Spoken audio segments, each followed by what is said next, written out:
el ascensor. Todo ocurrió una cálida noche de verano, de esas en las que, aunque la temperatura es agradable e invita a dar un largo paseo bajo la luz de las farolas, da la sensación de que todo el mundo se ha puesto de acuerdo para encerrarse en casa. Eran, más o menos, las 2 de la madrugada. Había pasado varias horas vagueando ante el ordenador, así que decidí que era momento de estirar los músculos haciendo algo de ejercicio, bajando a la calle para tirar la basura y fumar un cigarro, por ejemplo. Me calcé unas zapatillas de deporte, me dirigí a la cocina, saqué la bolsa del cubo y le hice un par de nudos. Tras cerciorarme de que no olvidaba llaves, mechero ni tabaco, cerré la puerta del piso y me dirigí escaleras abajo.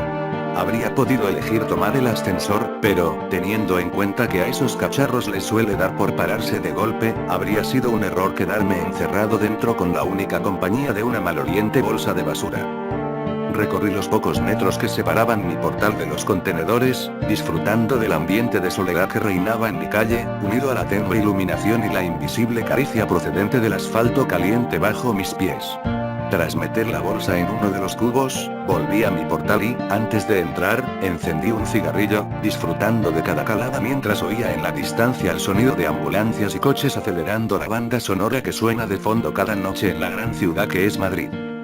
En tanto daba buena cuenta de mi cigarro, eché un ojo al gran edificio de viviendas que esperaba mi regreso, un bloque levantado a finales de los años 60, con paredes de ladrillo rojizo, 6 alturas y una planta de garaje bajo sus cimientos, similar a los cientos de edificios que, en aquella época, el Ministerio de Vivienda construyó en toda España.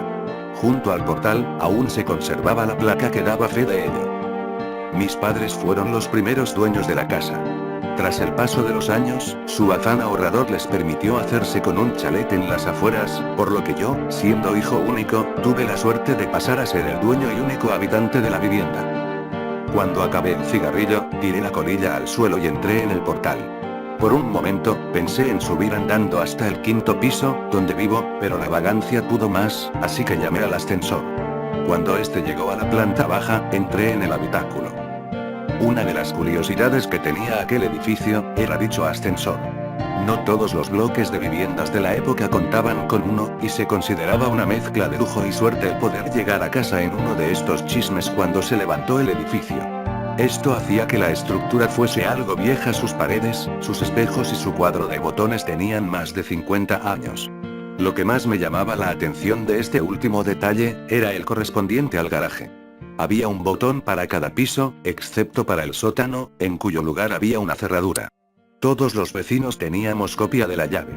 El motivo era, según los constructores, evitar que el cálido garaje se llenase de mendigos por las noches. Miré aquella cerradura con curiosidad. Aquella vieja cerradura. Entonces, una idea se me pasó por la cabeza. En lugar de pulsar el botón del 5.º piso, eché mano al manojo de llaves que había en mi bolsillo e introduje la llave correspondiente. Para acceder al sótano, había que girar la llave hacia la izquierda, pero, ¿qué ocurriría si la giraba hacia la derecha? Hice la prueba. Nada.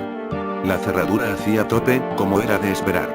Cabezota de mí, volví a intentarlo, girando con más fuerza. Con mucha más fuerza. En ese momento, de forma inesperada, la cerradura cedió, poniendo el ascensor en marcha. Sorprendido ante aquello, fijé los ojos en el indicador luminoso.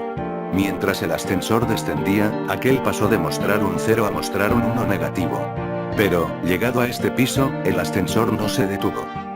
Durante casi un minuto, el trasto continuó bajando, traqueteando y rugiendo como de costumbre. El indicador luminoso mostraba 2 guiones intermitentes. Entonces, de repente, el ascensor se detuvo y su puerta se abrió. Ante mis ojos se extendía un largo y estrecho pasillo, apenas más ancho que el propio ascensor. La iluminación procedente del interior de este, no bastaba para iluminar aquel pasillo, que era engullido por una tenebrosa oscuridad, y no se apreciaban escaleras que llegasen allí desde un piso superior. «Hola». Mi voz retumbó por las paredes y desapareció en el oscuro espacio. A pesar de que la situación me imponía algo de respeto, la curiosidad ante el nuevo sótano recién descubierto pudo más. Decidido a investigar aquel lugar, encendí mi mechero y abandoné la protectora luz del ascensor. Me giré por un momento, y vi que, en aquella planta, no había botón para llamar al ascensor, sino una cerradura. Mosqueado, continué avanzando hacia la oscuridad. El ambiente era denso y húmedo, acompañado de una ligera sequidez. A unos 20 metros, el pasillo torcía hacia la derecha, desembocando en una galería a la que daban varias puertas, como en las cárceles que salen en las películas. Algunas puertas estaban cerradas y otras abiertas, y el suelo estaba lleno de polvo, cristales rotos y otros objetos. La mugre que invadía el lugar me disuadió de palpar la pared en busca de interruptores de luz, por lo que confié en la pequeña llama que portaba en mi mano. Al internarme en la galería, me agaché y acerqué mi mechero al suelo para examinar con más detalle qué eran aquellos pequeños bultos que pisaba irremediablemente a cada paso. Descubrí jeringuillas, trozos de probetas, piezas de rompecabezas infantiles, muñecas. Aquello resultaba de lo más tétrico. Me incorporé nuevamente, disponiéndome a analizar las pequeñas dependencias que rodeaban la galería. Uno de los detalles que percibí fue la falta de ventilación o iluminación exterior. Aunque era noche cerrada, no había rastro de salidas al exterior por las que se colase la luz de las farolas, ni ninguna corriente de aire que hiciese vibrar a la llama de mi mechero. Aquel era un lugar completamente cerrado, y a saber a cuántos metros bajo tierra me encontraba en aquel momento. Recorrí varias de las salitas, y vi que todas tenían elementos en común: pequeños, anticuados y oxidados camastros, mesitas y sillas. Y material médico. El lugar estaba infestado de gasas, correas, pastillas desperdigadas por el suelo. Aquello parecía un hospital en miniatura. Un hospital antiguo y fantasmagórico, detenido en una época pasada, en el que la acumulación de polvo es el único indicador del paso del tiempo. Aún me arrepiento de entrar en una de aquellas dependencias. La luz del mechero mostraba, sobre el mugriento colchón, un bulto del tamaño de un ser humano, envuelto en ropa de hospital. Me acerqué sigilosamente, temiendo lo peor, y arrimé el mechero al gran objeto. El aumento de luz mostró una escena horripilante rodeado de heces y manchas de orina. Se mostraba ante mí un cadáver humano en posición fetal que me daba la espalda. El hedor era insoportable. Reprimí una arcada mientras permanecía en cuclillas ante aquella dantesca escena. De repente, el terror invadió mi cuerpo. Aquel cuerpo se giró de forma brusca y, lo que en principio había clasificado como humano, mostró ser algo diferente, indefinido e indescriptible. El cuerpo de aquel ser estaba cubierto de llagas y heridas. En lugar de manos y pies, sus extremidades se encontraban rematadas por muñones violáceos, y extrañas deformidades y bultos recorrían su tronco, dándole un aspecto monstruoso. Pero lo peor era su rostro. Sus ojos, grandes e inyectados en sangre, estaban protegidos por unos párpados abultados y sin pestañas. En lugar de pelo, su cabeza poseía infinidad de cicatrices y grapas que partían desde sus pobladas cejas y sienes y se perdían hacia su nuca. Sus orejas, irregulares y enormes, no mostraban pliegue alguno, tocando al ser de un aspecto simiesco. Tampoco poseía nariz, y de sus orificios nasales surgían 2 hilos de sangre reseca. Rematando aquel cuadro tan desagradable, se encontraba su boca. Un orificio de comisuras agrietadas, sin labios, de cuyo interior carente de dientes y lengua, provenía el peor olor a podrido que he percibido en mi vida. Sus ojos se fijaron en los míos, y de su garganta surgió un bramido gutural, ronco y a la vez potente. Grité. Grité con todas mis fuerzas y mi voz se entremezcló con la del monstruo. Teniendo en cuenta la postura en la que me encontraba, caí de espaldas sobre el mugriento suelo, y el mechero se escapó de mi mano, dejando el lugar en la más absoluta oscuridad. Mientras palpaba el suelo en busca del mechero, oí cómo crujían los muelles del colchón y, antes de que pudiese reaccionar, aquel despojo se me echó encima, lanzando una vez más su aterrador alarido. Sentí su aliento contra mi rostro, mientras apestosa saliva caía sobre mi frente, y un escalofrío me recorría de arriba a abajo. Cejé en mi empeño de hacerme con el mechero y pataleé con todas mis fuerzas, tratando de zafarme del horripilante ser. Me arrastré unos metros hacia atrás, me levanté y salí de la estancia, a oscuras, tratando de recordar la disposición de aquella planta, temiendo tropezar o dar de bruces con alguna de las paredes. Mientras huía en dirección al ascensor, pude oír cómo aquello se arrastraba entre los cristales rotos del suelo, siguiendo mis pasos. Llegué al pasillo y sentí que volvía a la vida cuando me invadió la luz encendida del ascensor abierto. Entré, pulsé el botón del 5.º piso y, lleno de impaciencia y pavor, esperé a que la puerta se cerrase y el ascensor se pusiese en marcha. Sin embargo, el aparato no obedecía mis órdenes. Aunque el botón del 5.º piso estaba encendido, la puerta no se cerraba. Y el crujir de cristales se oía cada vez más cerca. Me di media vuelta. Ante mí, el pasillo se extendía una vez más, engullendo la luz del ascensor.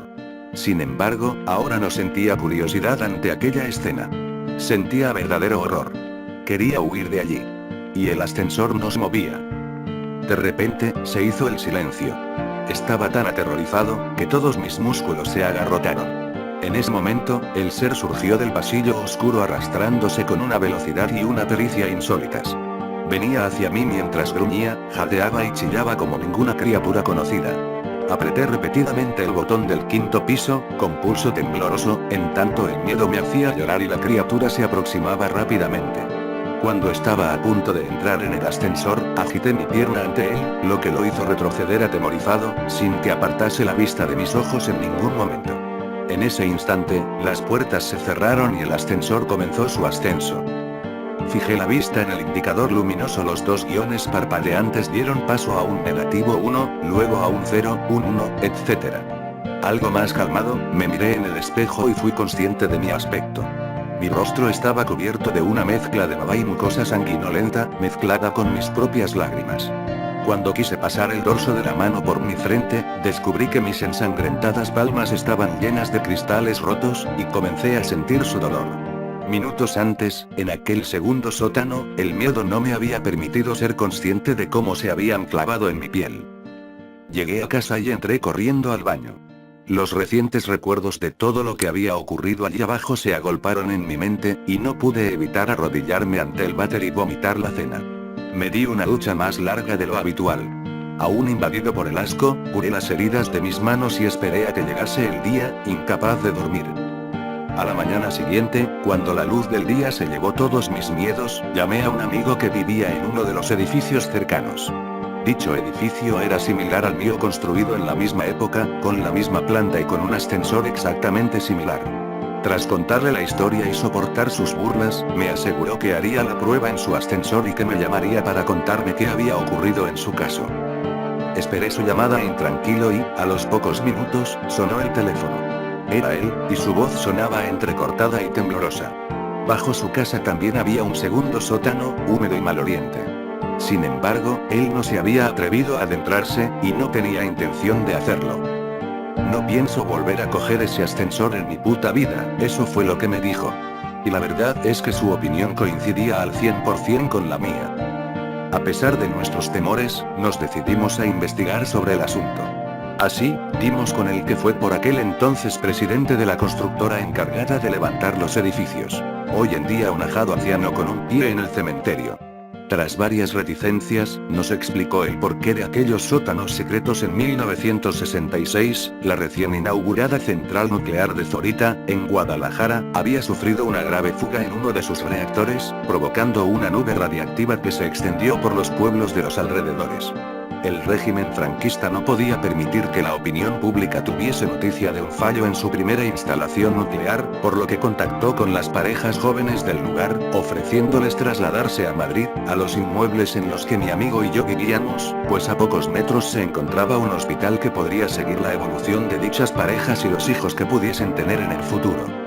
Para disimular aún más la situación, vendieron algunas de las viviendas a gente corriente que no tenía nada que ver con el incidente, como mis padres, o los padres de mi amigo, por ejemplo. Sin embargo, la intención del régimen era muy distinta. Conocedores de las secuelas que la nube radiactiva tendría en esta gente, vigilaron cada nuevo embarazo que se produjo entre ellos, supervisando su evolución y haciendo desaparecer a todos aquellos recién nacidos que sufriesen graves malformaciones. Aprovechaban la tranquilidad de la noche para, haciéndose pasar por encargados de mudanzas, llevar a los bebés a su nuevo hogar. Aquellos sótanos, por otra parte, eran el lugar perfecto para realizar investigaciones sobre los niños, pues nadie sabía de su existencia. El propio mecanismo de los ascensores se había mantenido en secreto, recayendo la tarea de llevar a cabo revisiones y reparaciones entre técnicos elegidos por el propio régimen. Y una trampilla que solo se abría cuando el ascensor sobrepasaba el garaje, ocultaba el segundo sótano a quien hubiese podido asomarse al hueco. Sin embargo, tras la muerte del dictador Francisco Franco, se canceló aquel proyecto. Tratando de arrojar tierra sobre el asunto, los sujetos en experimentación fueron sacrificados y toda documentación relativa al proyecto fue destruida. Casi todos los cabos quedaron atados. ¿Cómo que casi todos los cabos? Preguntamos mi amigo y yo a aquel hombre. Sí, dijo él. Resulta que, una vez, aprovechando el revuelo de los últimos días, mientras todo el mundo corría arriba y abajo tratando de hacer desaparecer pruebas y evidencias, uno de los niños desapareció sin dejar rastro, y nadie más volvió a saber de él. Mi amigo y yo nos miramos, aterrados. Nos despedimos del viejo y volvimos a nuestras casas. Desde entonces, no he vuelto a subirme a un ascensor. Y, por si a alguien le interesa, vendo mi casa. Es un quinto piso, muy luminoso. Y, además, tiene ascensor y garaje.